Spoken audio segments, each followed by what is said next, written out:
बिस्मिल्लाहिर्रहमानिर्रहीम। माह रजब, इसको शाहरुल्लाह कहा जाता है, अल्लाह का महीना।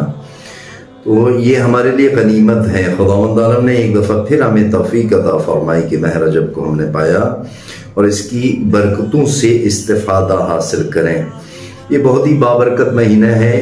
इस महीने में जितना ज़्यादा हो सके इस्तिग़फ़ार करें।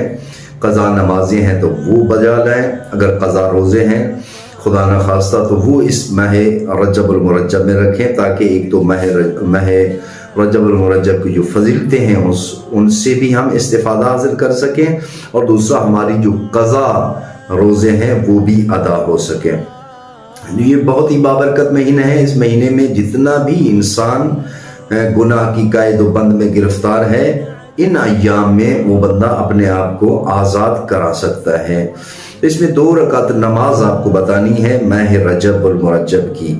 वैसे तो हर दिन की नमाजें हैं, लेकिन ये 2 रकात नमाज अगर आप बजा लाते हैं हर शब को, तो इसकी बहुत ज़्यादा फजीलत है। नबी अकरम हज़रत मोहम्मद मुस्तफ़ा सल्लल्लाहु अलैहि वसल्लम ने इरशाद फरमाया कि जो बंदा भी माह रजब की शब को ये 2 रकात नमाज अदा करता है, उसके नाम अमाल में खुदावंद आलम 60 हज और 60 उम्रा का सवाब दर्ज कर देता है।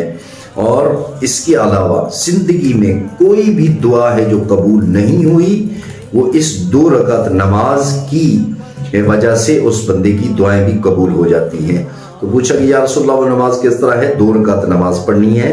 रजब नियत करता हूँ, ये करती हूँ 2 रकात नमाज रजब की कुर्बतन इल्लल्लाह। उसका तरीक़ाकार ये है कि पहली रकात में अलहम्द के बाद 3 मरतबा सूरह काफिरून की तिलावत करनी है, और फिर 1 मरतबा सूरह तौहीद की तिलावत करनी है, पहली रकात में भी और दूसरी रकात में भी।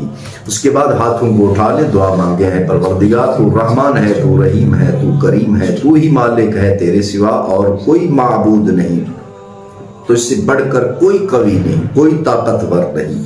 मासूम फरमाते हैं ये नमाज अदा करें तो उसके नाम अमाल में 60 हज और उम्रा का सवाब दर्ज कर दिया जाता है।